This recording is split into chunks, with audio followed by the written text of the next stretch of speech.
Welcome to the Leaders in Payments podcast, where we talk to C-level leaders from across the payments landscape. We'll be discussing the products and services that impact the payment space today, as well as trends and predictions for the future of payments. We will also hear stories from our guests about their journeys to the top. Over time, our customers that we were processing cash for said, you do such a great job of that. Why don't you take over all of our different forms of tender? So we did that. We added all of those other ways that you can pay. And that's now taken this upmarket in lending. So it's not just subprime, it's near prime and prime lenders. And obviously it's expanding out in the gaming business as well.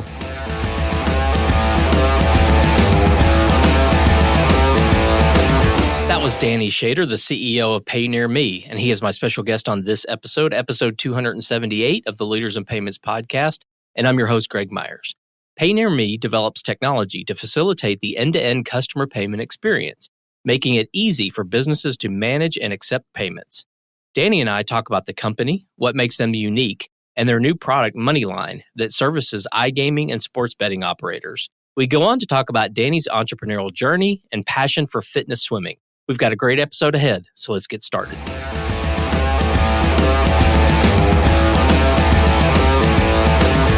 Hi, Danny. Thanks for being here and welcome to the show. But first, I want to tell the audience that you were here back in September of 2020. Believe it or not, that was episode number 38, and we're about to launch episode 272. So it's been a while. Congratulations. Thank you. Thank you. So I want to make sure we talk about what's new and exciting at PayNearMe. But first, thanks for being on the show today. Thanks so much for having me. So let's dive in. Tell our audience a little bit about yourself, maybe where you grew up, where you went to school, where you currently live, a few things like that. Sure. I'm a California native. I live in Palo Alto, California, and I have an engineering degree from Berkeley, and I went to Stanford Business School, and I've been working in tech stuff since 1989. I'm part of the gray-haired Valley contingent. Awesome. Well, let's talk about the company PayNearMe. So tell our audience what PayNearMe does. So PayNearMe is in the payment experience management business. Think of that as managing receivables and disbursements for our clients. Our clients are largely billers and to some extent online gambling operators. And we do that through a combination of enterprise workflow software and licensed money movement services, which collectively significantly reduce the total systems costs of managing payments. So we're not competing to take a couple of basis points off your processing costs. We're helping you as a biller fundamentally reduce your customer service costs by managing everything about how your customers pay you and how you disperse funds to them. Does that make sense? Absolutely. And when you were on the show a couple of years ago, we talked a lot about that biller segment, some of the challenges that they had that you guys helped solve. And we talked a little bit about the cash business as well. Mm-hmm. Maybe just give us the update, what's happened since 2020, maybe the new verticals, new products, things like that. As a reminder to everybody, we aggregate together all the different ways that consumers want to pay. So cards, ACH, Apple Pay, Google Pay, Venmo, Cash App, and cash through our proprietary real-time cash network. All the interfaces through which the consumers interact with the payees. So the web experience, the mobile experience, the IVR, print and mail house if there's a printed bill. All the business logic that controls who can pay with what form of tender, at what price, under what rules, with whose approval, under what jurisdiction, et cetera. All of that then integrated into a settlement and reconciliation with analytics around that, and now adding AI capabilities. It's a very rich set of stuff that collectively significantly reduces our clients' costs of managing payments with their consumers. Probably since the last time we talked, some big news. We launched a whole system called Moneyline in 2021. It processes payments for 16 of the 17th largest online casinos in the U.S. and 9 of the 10 largest U.S. operators, including BetMGM, TVG, PointsBet, FanDuel, Caesars Sportsbook. And we've recently announced relationships for that product with Tipico and Maverick Gaming and Lottery Now and Saracen. And also we're excited that we've just added a partnership with a Certify subsidiary of American Express to help manage down fraud. We've also, outside of gaming, in the bill payment market, we've got new relationships or expanded relationships with companies like Lending Club, Consumer Portfolio Services, One Main Financial, and very excited about some other huge relationships we haven't yet announced. Since then, we've added Venmo, PayPal, and Cash App, and our retail network for cash has expanded. We're now at, in addition to 7-Eleven and CVS and Walgreens, we've got Walmart, Dollar General, Family Dollar, up to 60,000 retail locations.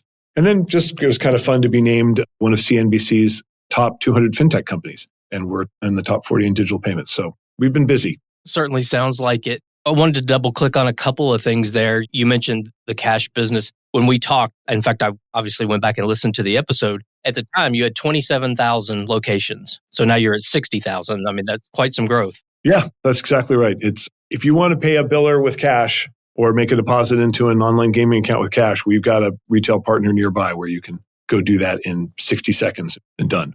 And you manage all of that process from the acceptance of the payment to the back end of reconciliation and everything. Correct. And think of that as just one of N different tender types that we accept and aggregate and settle and reconcile. Maybe talk a little bit about the Moneyline acquisition. Like, what was the reasoning? How did that come about? And maybe a little more detail about the why. Yeah. So just to be clear, Moneyline is not an acquisition. Moneyline is a product that we've offered. And it's basically taking our stack and customizing it for the needs of the online gambling industry.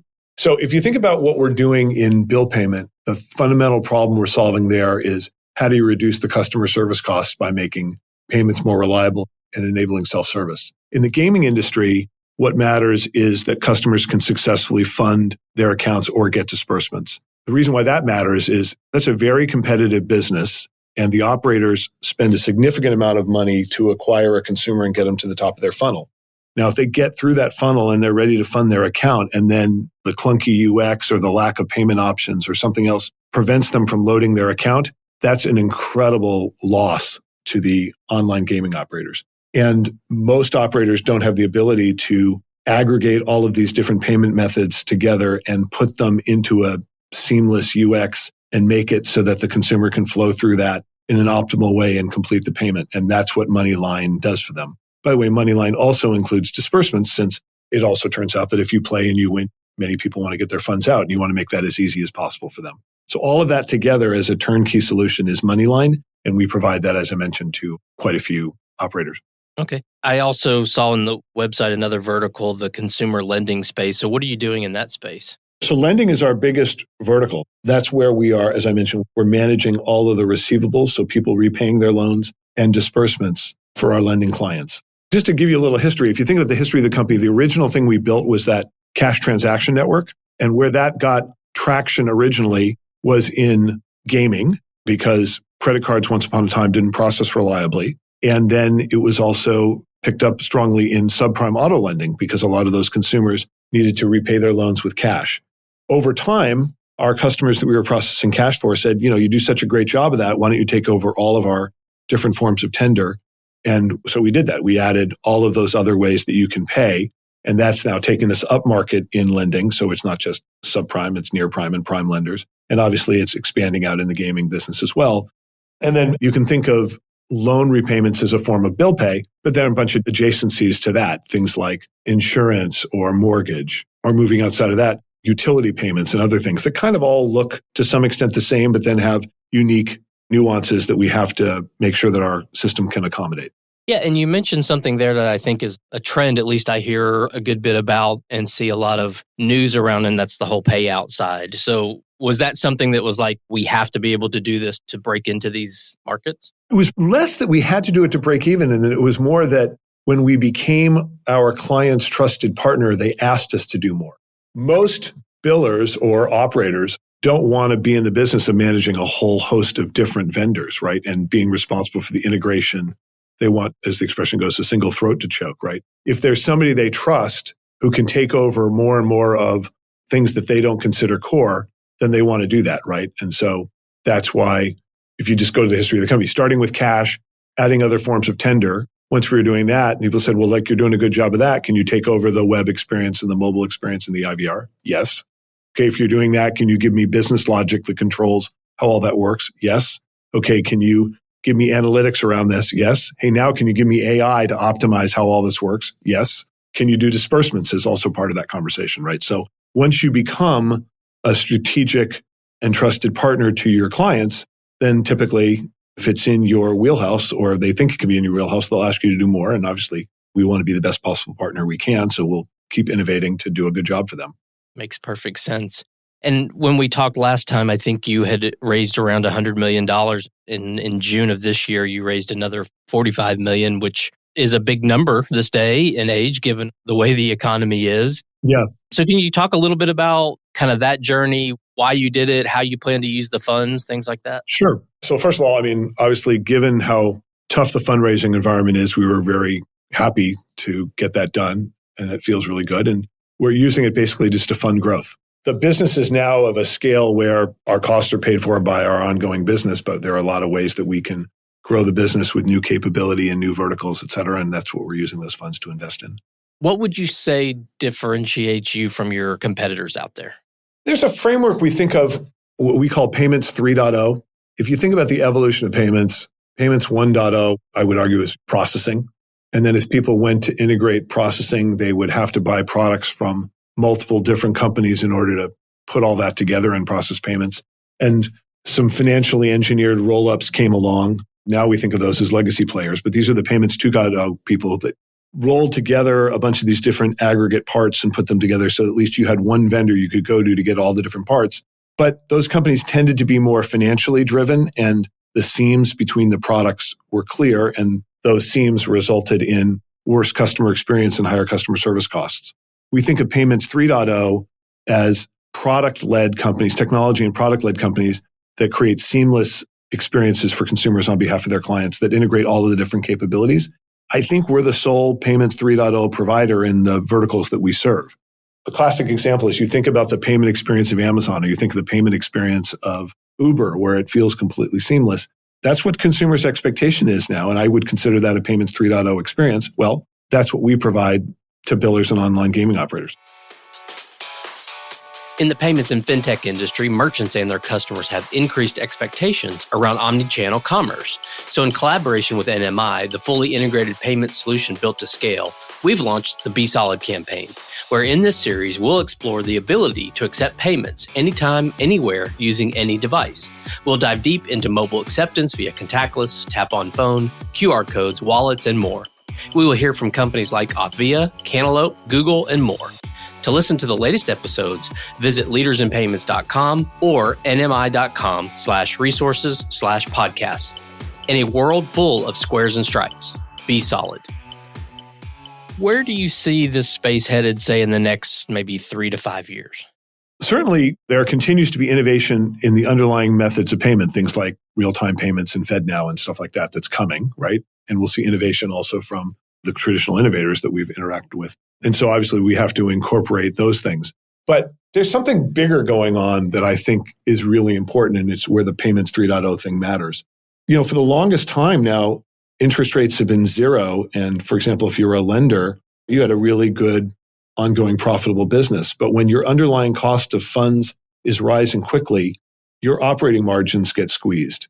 And to ensure that you can remain profitable and viable, it's important that you start looking at all the parts of your income statement that are generating costs, and customer service is a big part of that. And so our continuing to innovate in ways that reduce the cost of serving consumers in their desire to pay our clients is a huge investment area for us, right? So doing that by continuing to add self-service and workflow capabilities, and then increasingly adding over time, we think AI capabilities where we can optimize, for example, the kind of tender type that a consumer is presented with that they're most likely to make a payment with, or use AI capabilities to simplify customer service, or use AI capabilities to simplify reconciliation. All of these things go to the same thing, which is reducing the systems costs around payments and ensuring that our clients can be as profitable as they can be in an environment that's a lot tougher to operate in than it was, say, 5 years ago. So do you see AI in your team's sort of technology, and maybe you do a lot of this today, but based on a consumer's history of paying, whether it's that particular biller or maybe even others, that they're offered certain incentives to pay a certain way? Is that part of AI, or is that part of what your system does today? So the promise of AI here is to make things simpler for consumers. One way to do that, for example, would be to present to a consumer the form of tender that they are most likely to complete a payment with, by way of example. So what you want to do is use whatever data you have available to you to optimize that. Now, let's be very clear, though, that there are real guardrails that have to be in place around this, right? You have to be incredibly careful that you're doing this in an ethically and responsible way, and that you aren't doing anything that looks at all like redlining or that create liability for the client or for us or for anybody else there. And so we have a very large data set of payment history And you can imagine integrating that with external data, even data like weather, to optimize what you present to the consumer in terms of how they pay. But you got to make sure you do that in a way that absolutely stays far away from anything that could be problematic from an ethical or responsibility perspective. Yeah, that makes sense. Is there anything that you see in the horizon around the cash business that's going to change in the next few years, or do you see that just continuing to grow as it is? I think that just keeps going. There are many consumers who budget with cash, who prefer to pay with cash, certainly in the gaming industry, who consider it the most responsible way to manage their play. And I don't see that going anywhere. But, to be clear, it's a minority of payment. What's important to think about, let me give you another framework to think about all this, which is the percentage of the volume of the payment portfolio is one graph. But if you put next to it the graph of where does the expense go associated by tender type, it's very different. Let's think about ACH payments. ACH payments are the vast majority of payments for large numbers of billers. And in most cases, they're incredibly inexpensive. They're incredibly expensive when the consumer who's paying with ACH hits an NSF, has insufficient funds. You've got a bad payment, you've got a reversal, you've got NSF fees and all that. So managing the problem payments, the money goes into the problem payments. The work that we do, and of course the opportunity for AI here, is to reduce problem payments and to make addressing problem payments as inexpensive as possible. And that's a really rich technical problem that we're really good at. I like that framework. You don't necessarily think about the cost of servicing that the way you put it. As I'm fond of saying, payments wants to be free. In the go right case of your least expensive payment thing, all you're doing is debiting one ledger and crediting another. People want to pay for that, right? Right. But it's when it doesn't go right that it gets really expensive. That's where the effort needs to go, to make as many things go right as possible and to take the cases that don't go right and make them as inexpensive to manage as possible. And that's not basis points off of processing. That's percentage points off the income statement. Right. I love that view. Well, before we leave this area, is there anything else you wanted to mention as far as the company since we last talked in 2020? I'd say the only thing that we're super excited about is the scale and the prestige, I guess, of the clients that we're signing up. What we do for people is incredibly important. We make sure they get paid. And if they don't get paid, that's painful. And so when we enter a new vertical, the largest accounts in that vertical aren't necessarily going to say, oh yeah, let me go work with these guys. Over time, what's happened is the kinds of accounts we're signing up, the size of them, their reputations, et cetera, has continued to become more and more impressive. And that's because we've earned the trust of the accounts that we're serving to date. So we're all about, if you look at our top 5 objectives as a company, our number one objective is keep our existing clients happy, both because it's our existing ongoing revenue stream and because they are the people that give us the reputation that attract the next set of people to work with us. So I'm super proud of the way that the company has served our clients well and caused bigger and more famous companies to come on board as clients. And hopefully that's a virtuous cycle that continues to go. And meanwhile, we make sure we're taking care of absolutely everybody in our portfolio. Well, let's switch gears a little bit and talk about you. So tell us a little bit about your entrepreneurial background and maybe how and why you started PayNearMe. I'm laughing only because PayNearMe is not at all what I thought it was going to be when we started out. But I will tell you that I'm in my 60s now. I've been doing this a long time. And no business I have ever started ended up being the thing I thought it was going to be when we started.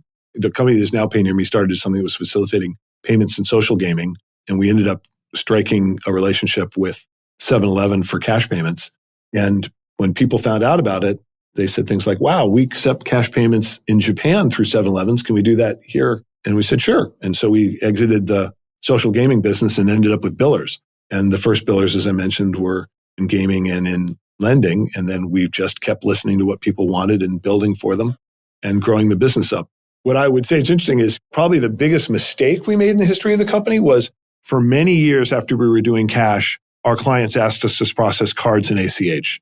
And as I'm fond of saying, because I'm a genius, I kept saying no, because my view was that that was a commodity business and we'd be a subscale player in a commodity business, as opposed to cash where we were like the only people doing what we did and it was really unique and special. I didn't think we would have a differentiated offering there. And what I didn't realize until one of our customers made it very clear to us was that if you take into a single settlement cash, which is not a commodity, and add cards and ACH and everything else, that integrated settlement is not a commodity. And once we started doing that for people, Then instead of dealing with, say, 5 or 10% of their receivables, we were dealing with 80 or 90% of their receivables. Then we became their strategic partners. And then by doing a good job of that, they asked us to do more, which is why we would then add all those different interfaces or those different business logic or now the AI or all the other things we're doing. And that's just from like doing what our customers wanted and realizing that if you put all that together, it's not a commodity. It's actually a highly differentiated, seamless experience. You're certainly not unique in that you're not doing now what you started. Yeah. Having had a lot of these conversations, many of them are, well, we don't do exactly what we started out to do. Very common.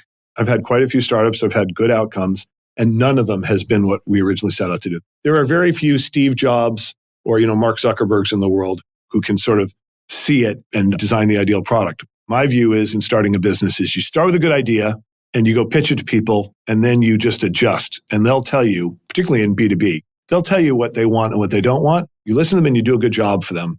You're very likely to build a good business. I would totally agree with that. What is the best part of being the CEO there at PayNearMe? The people I get to work with. Unlike things I've done in my past life where I could use the product, I'm not a biller. I don't get to send out bill stuff myself, so I don't get to use our product as much, but I get to work with incredibly talented people who are genuinely nice and smart and hardworking and have high integrity. And that's a unique set of attributes of people I get to work with every day. So last time we talked, you were a fitness swimmer. Yes, that has not changed. I'm still a mermaid. You're still a mermaid, okay? Yeah. I had to make sure that we covered that because I think that's important. All that's happened is I've gotten slower, but I'm still out there. Well, you're still doing it, so that's important. Any new hobbies? In COVID, we started a walking group, so good long walks on the days that I'm not swimming. I will tell you an interesting thing, though, that every year I make a shirt for the mermaids, and for the last 15 years or so, I would go to one of the online sites to find some overseas artist who would design the shirt. And this year, this shirt will be designed by DALL-E. It's fascinating to me, the experience of using some of these generative AI tools to do things that I would have done in a different way before. Just as an aside, that's a fascinating little observation. I and millions of other people are having the same incredible eye-opening experience through that. So do you have the slogan yet? Yes, I do. I don't know that it's going to say any given Sunday, but I don't think that'll make sense to anybody but other than us. Okay. We do a thing on Sunday called Civilized Sunday Swimming, which is we start later and we have breakfast afterwards. And you can imagine some combination of swimming and breakfast being represented in that shirt, and any given Sunday being the tagline for it. And of course, in 2020, the tagline, of course, was best year ever. Best year ever. Right. Yeah, exactly. That's great. We've covered a lot of ground, obviously, Danny, about you and your background, about the company, the fascinating things that you guys are doing and have expanded on the business in the last couple of years. Is there anything else you'd like to add before we wrap up the show? I don't think so. I think you got it all covered. My expectation is that we will continue to grow and, we'll do this in 3 years and we'll have more interesting stuff to talk about then. Great. Let's do it. Danny, thank you so much for being on the show. I know your time is very valuable, so I really appreciate you being here. No, thank you. And congratulations on the growth of your podcast. Thank you. I appreciate that. And to all you listeners out there, I thank you for your time as well. And until the next story. Thank you for joining us this week on the Leaders in Payments podcast. Make sure you visit our website at leadersinpayments.com, where you can subscribe to the show and where you'll find our show notes. If you enjoyed listening, please share on your social channels as well.